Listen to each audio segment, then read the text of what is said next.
Now at 9, the holiday shopping season kicks off. Shoppers wait in frigid temperatures just to snag a good deal this Black Friday. Now, President-elect Trump is moving pretty fast to get ready to take office. I'm Doug Luzader in Washington. Coming up, we'll have more on what his first 100 days might look like. Plus, we find out this year's best-selling Christmas tree. The 4 states' most watched news starts now. Shoppers are flocking to stores in record numbers this Black Friday, looking for a good bargain after a year of high prices. This is KOAM News at 9 on Fox 14. I'm Tanya Bach. And retailers hope to lure inflation shoppers with deals on Black Friday. The National Retail Federation projects Americans will spend nearly $1 trillion on holiday shopping during November and December. Approximately 183.4 million people will shop on Black Friday through Cyber Monday, taking advantage of savings as they purchase holiday gifts. In Joplin, people lined up in the wee hours this morning. We caught up with several who arrived at Kohl's at 4 a.m. in 25-degree temps. The store was one of the first to open at 5 a.m. JCPenney's, Target, and Walmart followed shortly after. KOAM's Shannon Becker was there and has more on what brought out the shoppers this year. A lot of people say that Black Friday is dead, that people don't come in person anymore and line up for those early deals. Well, on the contrary, hundreds showed up at different locations in Joplin this morning. Walmart probably had the most people. I'm going to guess maybe about 400 in line, waiting to be the first to get those deals. Also at Target, a couple of hundred people. They have an exclusive Taylor Swift vinyl collection and an Eras tour booklet. I know a lot were wanting to get their hands on. It was a little chilly, 25 degrees, as the stores were opening up at 5, 6, and 7 a.m. On our website, we've got the details on those Black Friday deals and the links to all those ads. The main difference about Black Friday shopping now as compared to 20 years ago, yes, the lines are shorter. However, there's no fighting. People aren't punching each other and trying to get that great deal. It seems like there's plenty for everyone. In Joplin, Black Friday, I'm Shannon Becker for KOAM News Now, Joplin News First. Thank you for braving those temps as well, Shannon. The season for shopping continues with Small Business Saturday, followed by Cyber Monday. Speaking of cold temps, meteorologist Lindsay Gaffney joins us now with a first look at weather. Well, it's been a chilly couple of days. Our high today only got up to about 44 degrees with our low this morning in the low 20s. Our low is about 21 degrees. So we're still well below average right now. We will be for the most of the weekend. Now winds are picking up a little bit as well because we do have a wind shift line coming in tomorrow. So winds will gusting 15, maybe even pushing up to 20 miles per hour tonight and through the early morning hours tomorrow, along with clouds starting to roll in. So most of these clouds that are in northern Kansas are going to start to push into our area late tonight and into early tomorrow morning, where we might see a few snow flurries just in the northern counties, far north, Fort Scott, Nevada area, and then maybe a remaining shower as well, getting into more of the central counties. But it's going to be below average after that, with our highs tomorrow getting into the upper 40s. It's going to be chilly, but I'll have a full forecast coming up. All right, thanks, Lindsay. Well, December is almost here. The bells are ringing, the kids are singing, and of course, presents for everyone. But for some, the holiday magic is not complete without a Christmas tree. KOAM's Lonnie Walton takes us to Fredonia, Kansas, where families are getting the first pick of trees in town, a tradition that brings the community together, one branch at a time. We open every year the day after Thanksgiving, and it's an opportunity for people to come pick a fresh tree. Sheila Steele is the owner of Mill Dam Christmas Tree Farm. She says this event is like no other, bringing families together. The reason people come to our establishment is because it is a family tradition. Family tradition is actually right. Shopper Morgan Folsom from Independence says it's a first for her daughter. Today we're here to get my daughter's first real Christmas tree, and it's going to be our tradition every year to come get a new tree. And Folsom's friend Morgan McCormick says it's all about the experience, especially for her son Hudson. My son has been zigzagging in and out of the trees, playing in them, and so the experience has been wonderful. The Pluckett family says it's all about the joy. Give us a little more joy. Be able to go out and buy it with our family and spend quality time together. But what is the most desired tree and why? Sure, the favorite is a Fraser.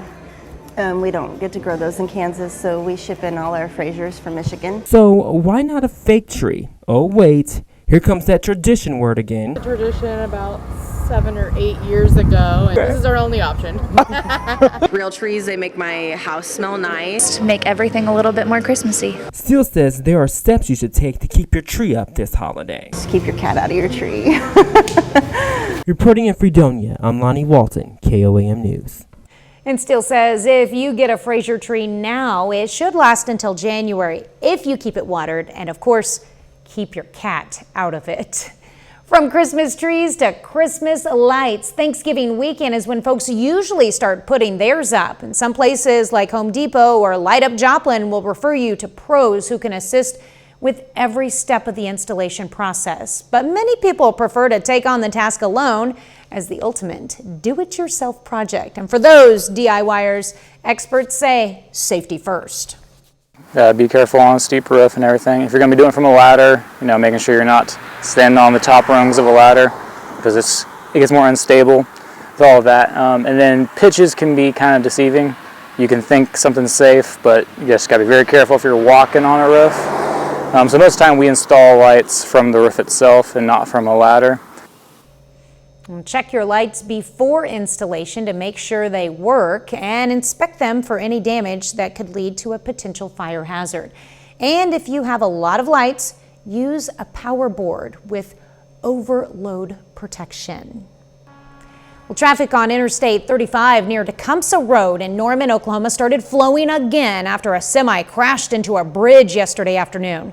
The Norman Fire Department said the truck carrying milk products was left dangling from a bridge. EMS evaluated the driver, who is expected to be okay.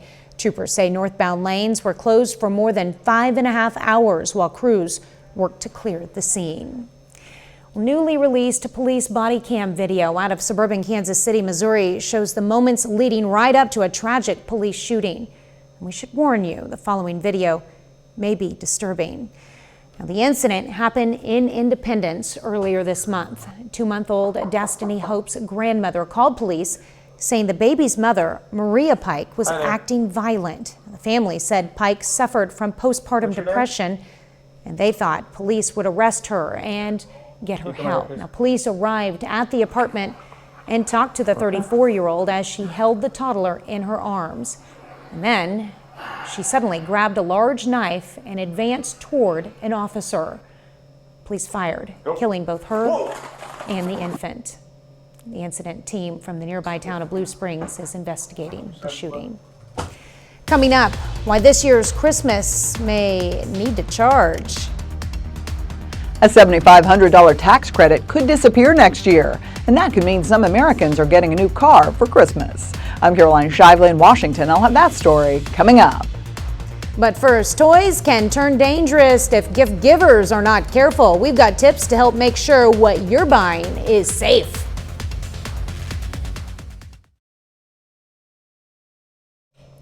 It's one of the busiest shopping days of the year, but as you search for those Black Friday deals, make sure you're buying presents from reputable places and that those toys are age appropriate. In today's Health Minute, Mandy Gaither has the top tips to make sure you're buying safe gifts. It's that time of year. You want a good deal on all those presents, but toys can turn dangerous if gift givers aren't careful. We've seen over the past year over 200,000 trips to the emergency rooms associated with toys, and unfortunately about 10 deaths. The U.S. Consumer Product Safety Commission says there are ways to make sure what you're buying is safe. First, make sure the present is age appropriate. To do that, look for labels on the packaging. For any children that are under 3, we really worry about things can cause choking or suffocation. That includes watching out for button batteries and other small items within a toy that can be swallowed or inhaled. Water beads can be especially dangerous if ingested. They're really easy just to spill, get lost in the carpet.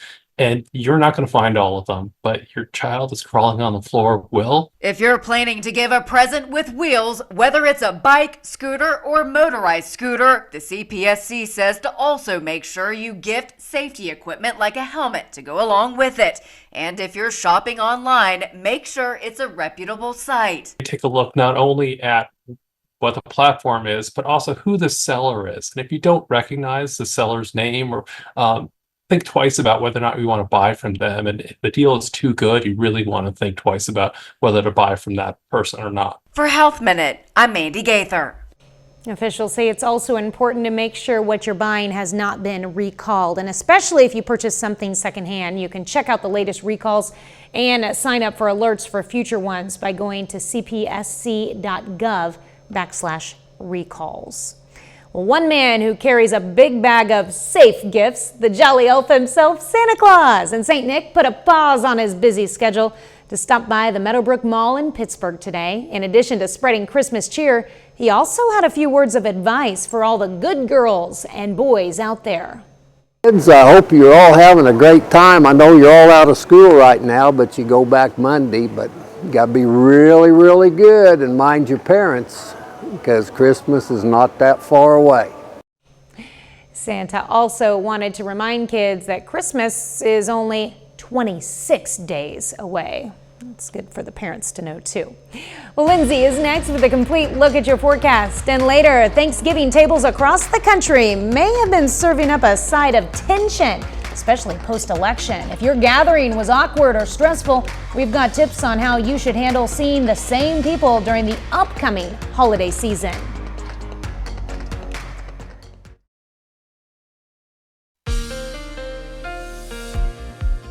Well, I hope everyone had a wonderful Thanksgiving. Happy holidays. It has been very cold, though. We can go ahead and take a look outside downtown Joplin from the Cornell Arts and Entertainment Complex.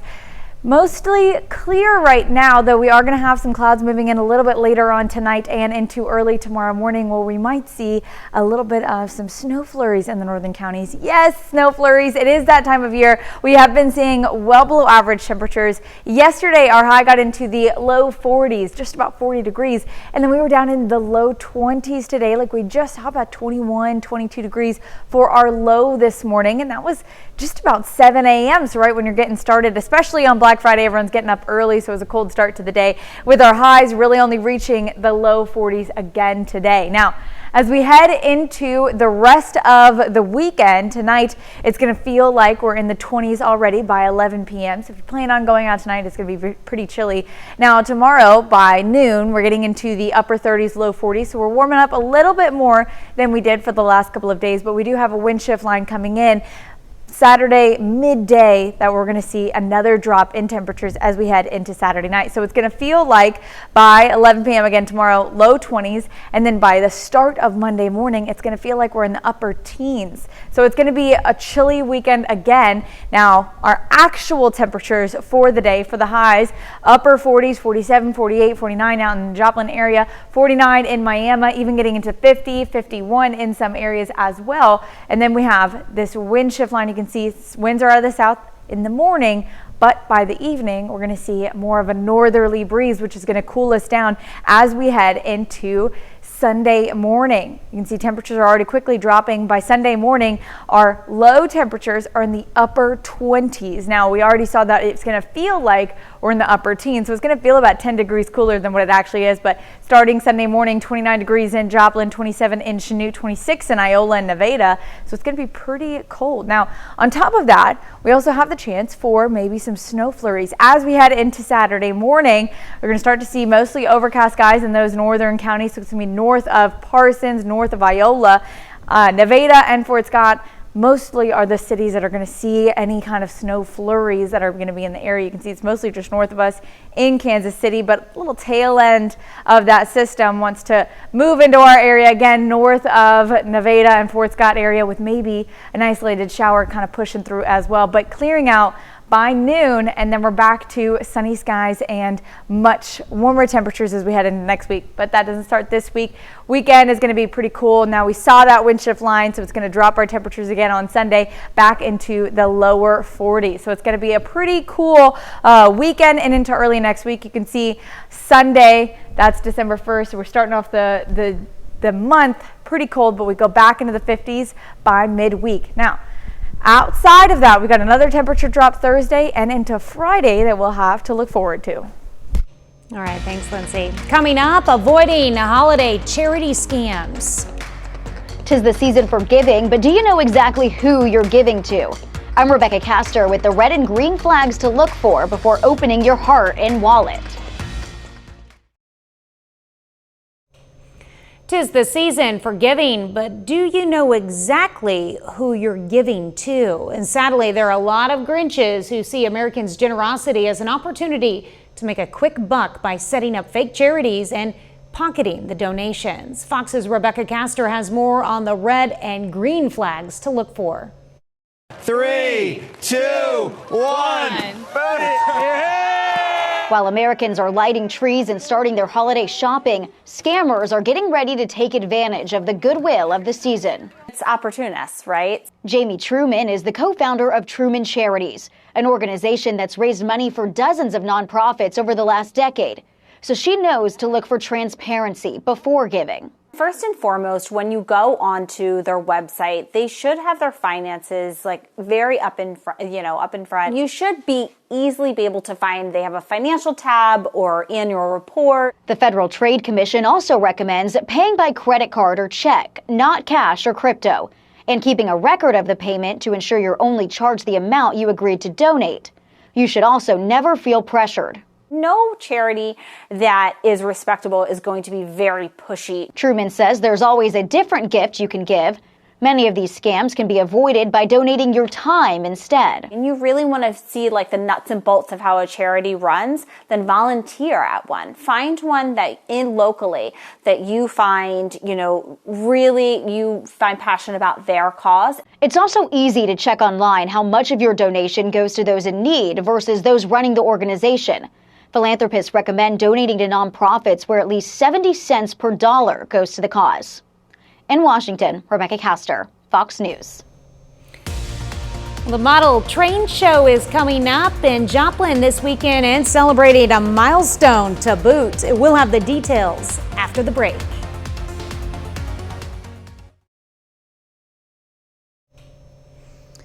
Tomorrow is the 25th anniversary of the model train show and swap at the Joplin History and Mineral Museum. They'll have more than 82 tables of merchandise for sale and trade. Vendors will have trains on display and people can bring their own trains to find out their value. The event runs Saturday from 9 a.m. to 3 p.m. This room will be full of train items for sale. There'll be operating train layouts in the museum part, in the hallway, in the main hall here. Admission is $5 and children under 12 get in for free. 30 more minutes of news, weather, and sports is coming your way. President-elect Donald Trump says he'll embark on an ambitious agenda his first 100 days, perhaps even topping the bar he set in 2017. Plus, if you're thinking about buying a new electric vehicle over the holidays, it may not pay to wait. We'll explain why. But first, here's a look at the Way of Salvation drive-through Christmas light display in Carthage, Missouri.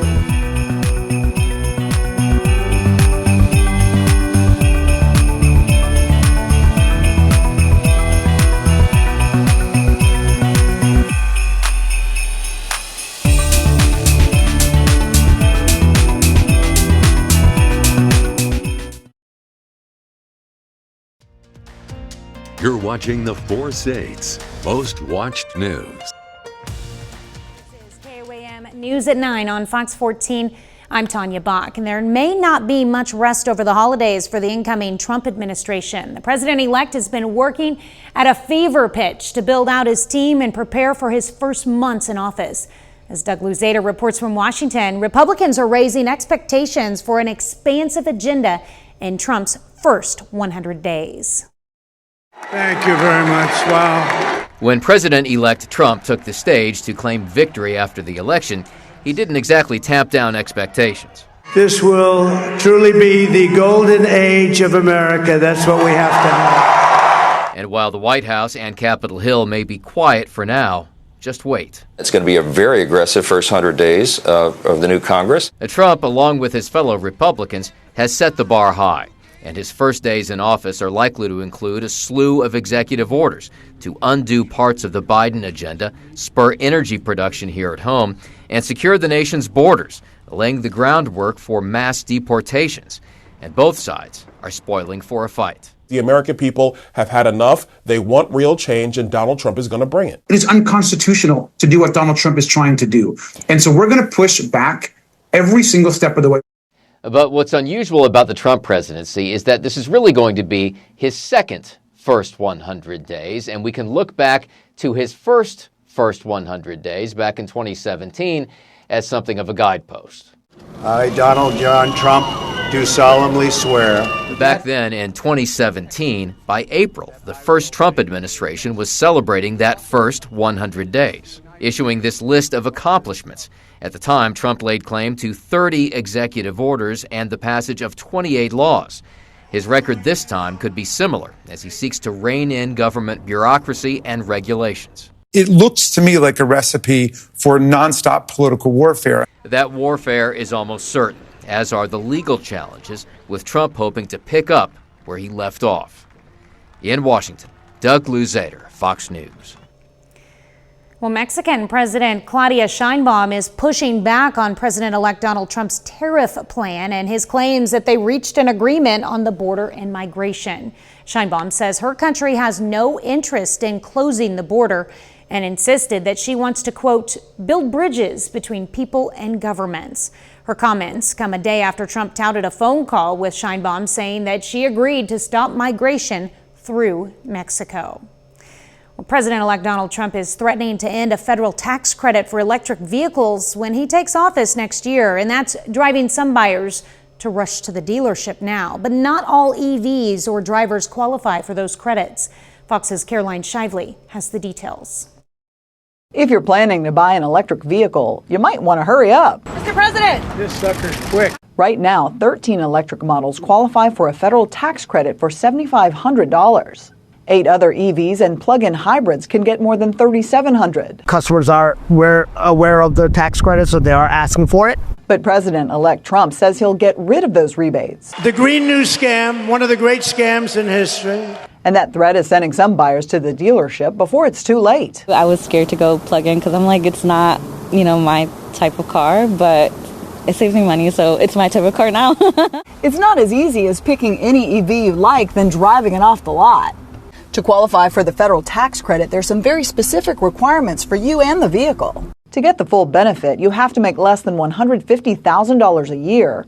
Most of the vehicle has to be assembled in North America, and the batteries have to include material from the U.S. or its allies. But if we want to compete, which we're doing and we're doing successfully, then we keep these incentives in place. Some drivers say they'll stick with gas for now. We are starting to price cars, and I just feel like we're 5 years out from electric, for me, for my comfort zone.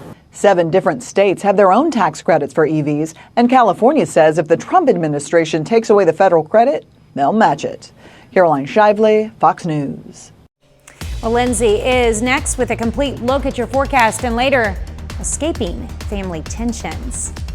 Was your Thanksgiving get-together so awkward you're considering skipping out on future holiday gatherings?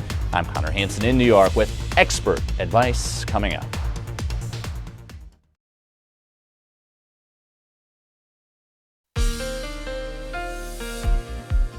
Well, I hope everyone had a wonderful Thanksgiving. Happy holidays. It has been very cold, though. We can go ahead and take a look outside downtown Joplin from the Cornell Arts and Entertainment Complex. Mostly clear right now, though we are going to have some clouds moving in a little bit later on tonight and into early tomorrow morning, where we might see a little bit of some snow flurries in the northern counties. Yes, snow flurries. It is that time of year. We have been seeing well below average temperatures. Yesterday, our high got into the low 40s, just about 40 degrees. And then we were down in the low 20s today, like we just saw about 21, 22 degrees for our low this morning. And that was just about 7 a.m. So right when you're getting started, especially on Black Friday, everyone's getting up early, so it was a cold start to the day, with our highs really only reaching the low 40s again today. Now, as we head into the rest of the weekend, tonight it's going to feel like we're in the 20s already by 11 p.m. So if you plan on going out tonight, it's going to be pretty chilly. Now, tomorrow by noon, we're getting into the upper 30s, low 40s. So we're warming up a little bit more than we did for the last couple of days, but we do have a wind shift line coming in Saturday midday that we're going to see another drop in temperatures as we head into Saturday night. So it's going to feel like by 11 p.m. again tomorrow, low 20s, and then by the start of Monday morning, it's going to feel like we're in the upper teens. So it's going to be a chilly weekend again. Now, our actual temperatures for the day, for the highs, upper 40s, 47, 48, 49 out in the Joplin area, 49 in Miami, even getting into 50, 51 in some areas as well. And then we have this wind shift line. You can see winds are out of the south in the morning, but by the evening we're going to see more of a northerly breeze, which is going to cool us down as we head into Sunday morning. You can see temperatures are already quickly dropping. By Sunday morning, our low temperatures are in the upper 20s. Now, we already saw that it's going to feel like we're in the upper teens, so it's going to feel about 10 degrees cooler than what it actually is. But starting Sunday morning, 29 degrees in Joplin, 27 in Chanute, 26 in Iola and Nevada. So it's going to be pretty cold. Now, on top of that, we also have the chance for maybe some snow flurries. As we head into Saturday morning, we're going to start to see mostly overcast skies in those northern counties. So it's going to be north of Parsons, north of Iola, Nevada, and Fort Scott. Mostly are the cities that are going to see any kind of snow flurries that are going to be in the area. You can see it's mostly just north of us in Kansas City, but a little tail end of that system wants to move into our area again, north of Nevada and Fort Scott area, with maybe an isolated shower kind of pushing through as well, but clearing out by noon, and then we're back to sunny skies and much warmer temperatures as we head into next week. But that doesn't start this week. Weekend is going to be pretty cool. Now, we saw that wind shift line, so it's going to drop our temperatures again on Sunday back into the lower 40s. So it's going to be a pretty cool weekend and into early next week. You can see Sunday, that's December 1st. So we're starting off the month pretty cold, but we go back into the 50s by midweek. Now, outside of that, we got another temperature drop Thursday and into Friday that we'll have to look forward to. All right, thanks, Lindsay. Well, Humboldt residents pedaled out to the town hall this evening for a holiday bike ride. The event invited people to decorate their bikes and take them for a spin around the town square. And visitors could also enjoy making s'mores and hot dogs over an open fire. There was even an appearance by, you guessed it, Santa Claus himself. So 6 years ago, we had a local group of people who like to ride their bikes, and they wanted to do something kind of festive and fun. And so they started Bike Around the Square, and it has just grown since then. Well, this year marks the 6th year for the event in Humboldt. Well, coming up in sports, NEO men's basketball looks to continue its winning streak. Plus, the Kansas City Chiefs are on their way to the playoffs. Brock Baldridge has the highlights from the game and more.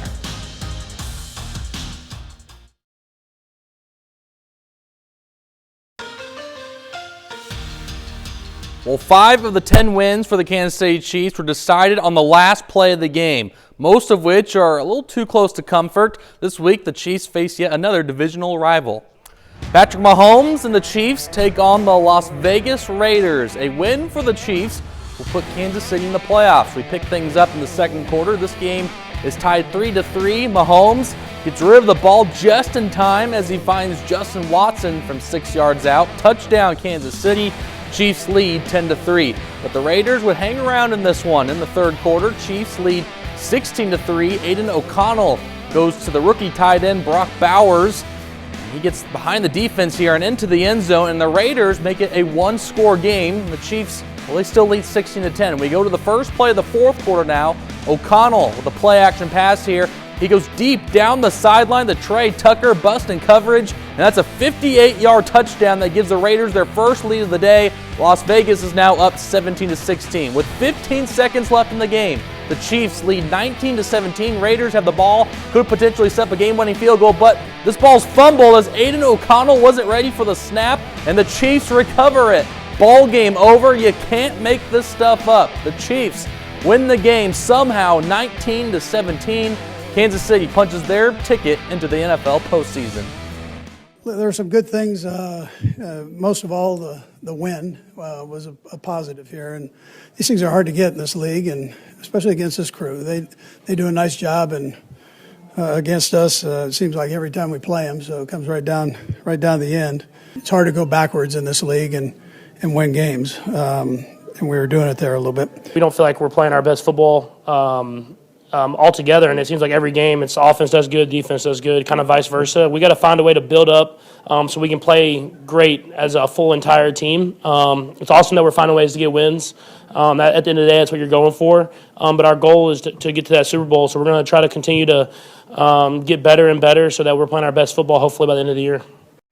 NEO men's basketball continues through their schedule during the holidays. The Golden Norsemen are in Poplar Bluff, Missouri for the Three Rivers Thanksgiving Classic. NEO facing Southern Arkansas Tech, the Rockets, earlier this afternoon. Golden Norsemen get the job done and win this game 96-60. NEO wins their 7th game in a row. Golden Norsemen will look to make it 8 straight wins when they face Three Rivers Community College tomorrow night. Over to Division I men's hoops, Oklahoma playing Louisville for the battle for Atlanta's championship. This game's tied at 58 points apiece in the second half. Glenn Taylor goes coast to coast for the layup. Sooners lead by 2. Under 2 minutes left in the game. OU up by 3. Glenn Taylor works inside the paint, gets the fadeaway jumper to go down, and the Sooners now lead by 5. With under a minute left in this one, this pass is deflected, and Jeremiah Fears is in the right place at the right time.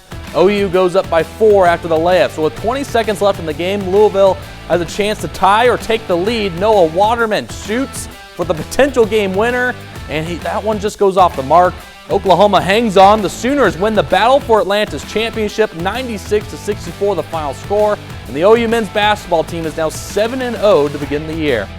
Well, that's your look for sports. We're back with more news after this. Yesterday, family and friends around the country gathered around the table to share a holiday meal and have conversations with loved ones. But not everyone is seen eye to eye post-election, and that may have made for some awkward get-togethers. Fox News correspondent Connor Hansen has this story. Be serious for once.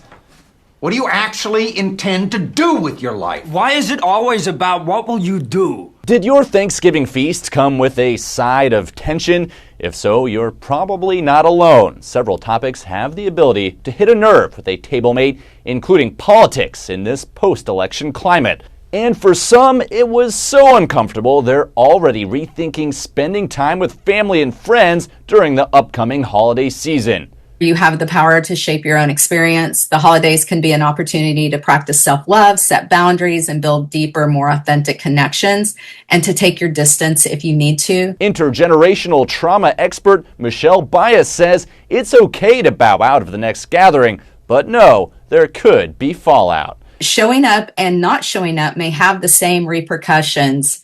You know, if my relatives and my friends feel alienated or rejected because I don't show up, chances are, if I do show up and I have an agenda, they're going to feel the same way. However, if you do decide to spend time with friends or family despite a combative Thanksgiving, Bias recommends planning in advance, having boundaries, and sticking to them. You have to decide right from the get-go if you're going to actually participate in any kind of political conversations or difficult conversations with your family. Have exit strategies, meaning I already know I'm going to stay 2 hours, or if the conversation gets difficult. If things do get heated, Bias says the proper response depends on your family dynamic, but one suggestion is to deflect from controversial conversation. Would you be willing to let today be about today and we can talk about this another time?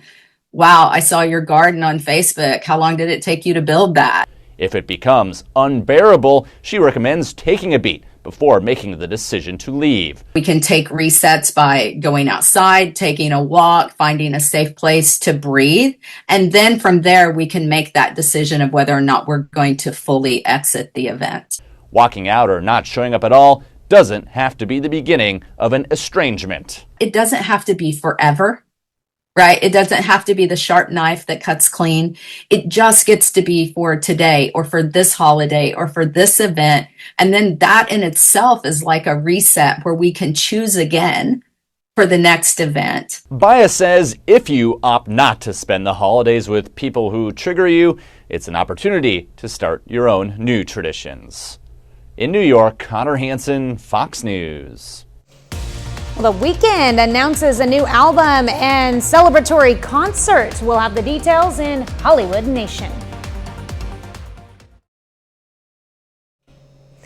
Dexter fans get a first look at the upcoming prequel series, and a Grammy-winning singer is releasing new music in early 2025. Fox's Anna Elopoulos has the latest in the Hollywood Nation. In the beginning, there was blood. Dexter teases first kill, McCarthy Wahlberg shares post-Thanksgiving plans, and The Weeknd makes an announcement in the Hollywood Nation. You don't even have to do too much. Grammy-winning artist The Weeknd will kick off 2025 with a new album and celebratory concert. The singer announced Hurry Up Tomorrow will drop January 24th.